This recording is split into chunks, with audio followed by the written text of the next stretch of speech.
Bonjour à tous et bienvenue dans cette nouvelle vidéo de notre chaîne Fiscalité Investissement dans laquelle on va parler de TVA, d'autoliquidation reverse charge et on va parler d'une fraude à 150 millions d'euros qui vient d'apparaître dans la presse. Alors fraude supposée de 150 millions d'euros d'une grosse société européenne. Mais avant d'aller plus dans le détail, les rappels habituels, nous vous rappelons que le French Entrepreneur, il est lancé en version bêta, n'hésitez pas à le rejoindre, vous pouvez trouver le lien dans la description. Pour ceux qui s'inquiètent de la TVA, n'hésitez pas à rejoindre le TVA Optimizer, comprendre pour maîtriser et ensuite optimiser la TVA. C'est comme ça qu'on le fait, que vous soyez en infoprenariat ou en dropshipping, y compris avec les nouvelles règles en 2021, sans se faire piéger. Pour ceux qui souhaitent s'expatrier sans se faire avoir également, le Borderless Entrepreneur, pour rejoindre une communauté professionnelle de plus de 250 entrepreneurs expatriés partout dans le monde. Les programmes de money making également. Le premier, générer 100 000 euros de profit hors taxe sur YouTube, même sans montrer son visage, qui est disponible et accessible. Et le second, qui est sur préinscription uniquement, à l'affiliation exponentielle et rentière, sans être sur Internet, sans investissement, sans publicité et sans concurrence. Et pour ceux qui veulent nous rejoindre sur les réseaux sociaux, n'hésitez pas à nous rejoindre sur Telegram pour du contenu exclusif. On va faire un live exprès pour les membres du Telegram qui sera entièrement gratuit. Vous pouvez nous rejoindre sur Discord où il y a plus de 1700 membres et vous pouvez également vous inscrire à la newsletter du samedi. C'est une newsletter qui partage tout sauf de la publicité. Donc, en guise d'introduction, l'entrée en vigueur demain de la directive TVA 2021 sur le e-commerce va changer les habitudes et permettre une montée en gamme sur le milieu du dropshipping et sur le milieu du e-commerce en général, tout en mettant une petite barrière à l'entrée qui sera présente, mais qui mettra un peu plus de concurrence saine. Dans cette vidéo, nous allons parler TVA, mais nous allons parler uniquement du principe de reverse charge ou le mécanisme d'autoliquidation, avec une affaire de fraude fiscale supposée de 153 millions d'euros commise par une seule société en Italie. La société en question est le géant de la réservation de logements en ligne, Booking, qui est une société implantée aux Pays-Bas. Et cette affaire va également permettre d'évaluer l'efficacité du tout nouveau parquet européen. C'est une nouvelle juridiction implantée au Luxembourg qui va être spécialisée dans les affaires de fraude fiscale affectant les fonds de l'Union européenne. Donc dans les fonds de l'Union européenne, vous allez trouver les aides Covid par exemple, mais principalement vous allez trouver également la TVA. La TVA fait partie des fonds de l'Union européenne. Ce parquet européen a déjà contacté les autorités italiennes pour voir comment procéder dans le cadre de cette affaire.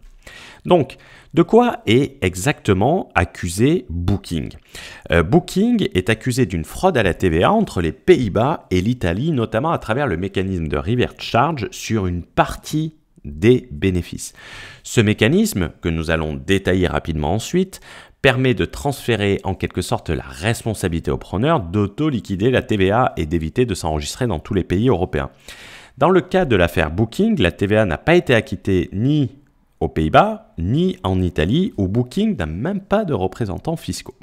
Donc, je sais que ce principe, on va essayer de l'expliquer de la manière la plus simple. Le principe de l'autoliquidation de la TVA au reverse charge, ce principe, vous le connaissez sans doute, notamment si vous faites de la publicité sur Facebook. Si vous avez acheté un de nos programmes et que vous avez un numéro de TVA, par exemple. C'est le principe qui va permettre, en quelque sorte, d'éviter aux entreprises étrangères de s'immatriculer à la TVA dans tous les pays où ils vendent à des professionnels et donc de facturer sans TVA sur les factures avec le principe d'autoliquidation. C'est-à-dire que c'est le preneur, le client, qui va devoir auto-liquider la TVA, il va la payer et la récupérer aussitôt, donc c'est une opération entièrement neutre quand il est enregistré à la TVA. Voyons cela avec un graphique pour un maximum de clarté et pour vous faire comprendre dans les meilleures conditions possibles.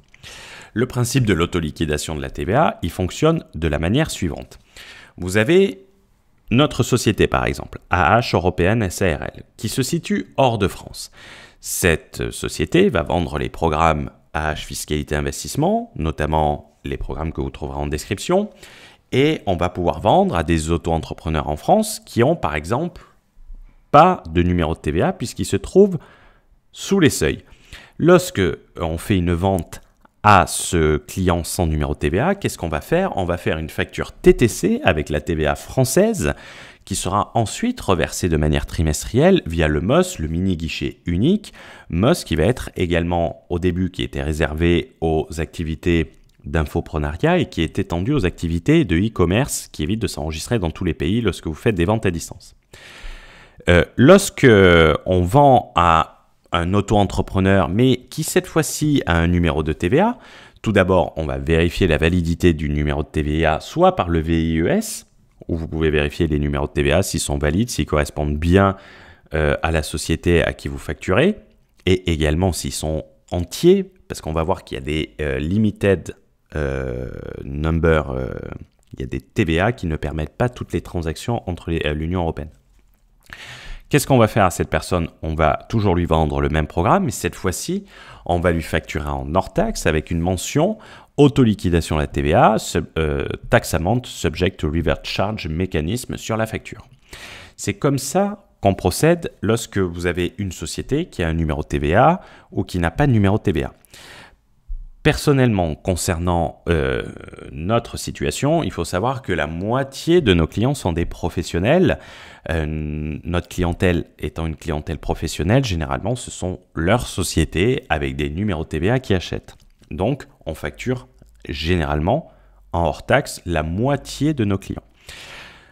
Concernant Booking, maintenant, et vous allez comprendre beaucoup mieux ce qui ressort de l'article, je vous mettrai le lien de ce dernier dans la description, vous avez les opérations européennes de Booking, qui est une société américaine, sont localisées aux Pays-Bas.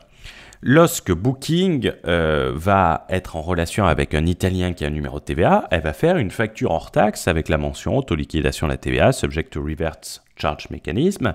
Donc, ce sera cet Italien qui, dans sa déclaration, déclarera la TVA et la récupérera immédiatement s'il est entièrement assujetti à la TVA.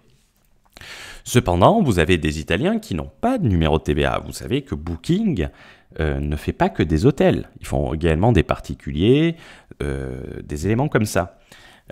Donc, ils faisaient également des factures en hors taxe avec la mention reverse charge. Et en quelque sorte, la fraude se situait là. Ils devaient collecter la TVA italienne pour la reverser. Et en fait, à travers ce mécanisme, ils disaient aux Pays-Bas, il n'y a pas de TVA puisque nous vendons en Italie. Et en Italie, c'était pas à eux de le déclarer, c'était techniquement à l'italien. Sauf que vu qu'ils n'avaient pas de numéro de TVA, la TVA n'était payée nulle part, ni en Italie, ni aux Pays-Bas. Donc, cette fraude supposée de Booking, d'après les articles, se trouve sur les établissements qui n'étaient pas enregistrés à la TVA. Les 153 millions concernent les établissements qui n'avaient pas de numéro de TVA. Vu qu'ils n'étaient pas enregistrés à la TVA, ils ne l'auto-liquidaient pas, et Booking, appliquant une TVA à 0 sur sa facture, ne la collectait pas non plus et n'avait pas de TVA à reverser. Par conséquent, la TVA n'était reversée nulle part sur cette partie des établissements italiens sans numéro de TVA. Comment fonctionne l'autoliquidation maintenant pour la faire comprendre très facilement? L'autoliquidation est un mécanisme simple et visant à simplifier les relations transfrontalières au sein de l'Union européenne. Lorsque vous êtes facturé 500 € hors taxe avec 20% de TVA en autoliquidation, dans votre déclaration de TVA, la CA3 ou la CA12, vous allez déclarer 100 € de TVA payée et vous allez mettre aussitôt une récupération de 100 € de TVA. Ce qui veut dire qu'en quelque sorte, l'opération est totalement neutre parce que vous payez ce que vous récupérez immédiatement, donc vous déboursez 0 €. Attention cependant, ce mécanisme ne fonctionne uniquement si le preneur, le client et le prestataire sont dans des pays différents. Si j'ai ma société de vente de formation en ligne et que je vends à un professionnel français, je lui vends TTC et il récupérera la TVA dans sa déclaration. Il la passera en TVA déductible. TVA payée, TVA déductible. Ça marche. Ce principe est une simplification quand le preneur, le client et le fournisseur du service se trouvent dans deux pays différents. Il n'est de bonne compagnie que celle qui se quitte, donc il est temps pour moi de conclure sur cette vidéo. Même si l'opération est neutre d'un point de vue TVA, vous devez la reporter tout de même dans votre déclaration comptable. C'est une obligation. Donc, ce n'est pas parce que vous n'avez pas de TVA et que l'opération ne va pas créer de préjudice que vous ne devez pas faire la déclaration. Certains numéros de TVA sont dits limités, ne permettent pas le mécanisme d'autoliquidation complet. Nous avons des clients comme ça où le logiciel de comptabilité détecte que leur numéro de TVA ne permet pas le commerce transfrontalier. lorsque vous avez ces numéros-là, il vous reviendra de la payer, mais vous ne pourrez pas la récupérer. C'est notamment le cas en Estonie, par exemple, avec leur Limited VAT Number. Beaucoup de gens se demandent à quoi ça sert, ces VAT Limited Number. En fait, la personne qui va faire de la pub sur Facebook, avec ce numéro de TVA, Facebook va lui faire une facture d'autoliquidation et il devra payer la TVA, mais il ne pourra pas la récupérer, donc ça ne sera pas neutre. C'est pour ça qu'on dit que la TVA sur la publicité, vous la récupérez. Si vous avez un numéro de TVA, vous la payez, vous la récupérez aussitôt, mais vous la récupérez. Si votre numéro de TVA il est limité, vous allez la payer, mais vous ne pourrez pas la récupérer. Voilà en gros comment marche l'autoliquidation de TVA avec une affaire intéressante, surtout actuellement avec la mise en place de la directive demain. Il est important d'étudier ces différents principes qui peuvent vous être utiles. Si vous avez des questions, n'hésitez pas à utiliser les commentaires, n'hésitez pas à utiliser le Discord, n'hésitez pas à rejoindre le Telegram. On se fera un plaisir de vous apporter le maximum de valeur. Et pour ceux qui veulent aller plus loin, n'hésitez pas à rejoindre le TVA Optimizer. Ciao, ciao!